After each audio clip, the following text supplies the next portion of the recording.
Samson, a Danite Hebrew placed under Nazirite vows from birth by his mother Hazel, is engaged to a Philistine woman named Semidar. At their wedding feast, Samson loses a bet with his wedding guests because of Semidar and attacks 30 Philistines to strip them of their cloaks to pay his betting debt. After paying his debt, Samson searches for Semidar, only to learn that her father Tubal married her to a Philistine once Samson left the wedding to pay his debt. A fight breaks out between Samson and the Philistines, which results in the death of Semidar and Tubal. Samson becomes a hunted man, and in his fury, he begins fighting the Philistines. The Saran of Gaza imposes heavy taxes on the Danites, with the purpose of having Samson betrayed by his own people.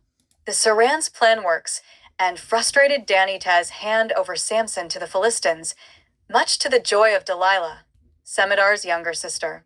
Samson is taken by Prince Otter.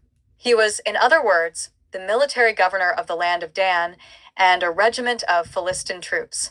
En route back to Gaza, Otter decides to taunt Samson. Samson rips apart his chains and ropes and begins to combat the Philistines, toppling Otter's war chariot and using the jawbone of a donkey to club the Philistine soldiers to death. News of the defeat of Otter at the hands of Samson reaches the Saran. The Saran ponders how to defeat Samson. Delilah comes up with the idea of seducing Samson, thus having him reveal the secret of his strength and then deliver him for punishment. Her plan works. She cuts his hair, which gives him his strength.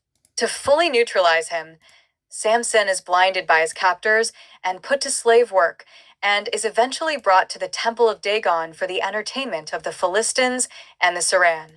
However, Delilah has been in love with Samson ever since his engagement with Semidar, and his blindness and torture make her feel deep remorse over her betrayal. She initially had betrayed him because she wanted to avenge the deaths of her father and sister, which she thought were caused because of Samson. Delilah later attends the public torture of Samson wielding a whip, which she uses to guide him to the temple's main support pillars.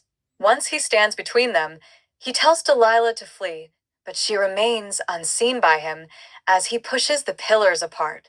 The pillars give way and the temple collapses, burying Samson, Delilah, and all the Philistines, including the court.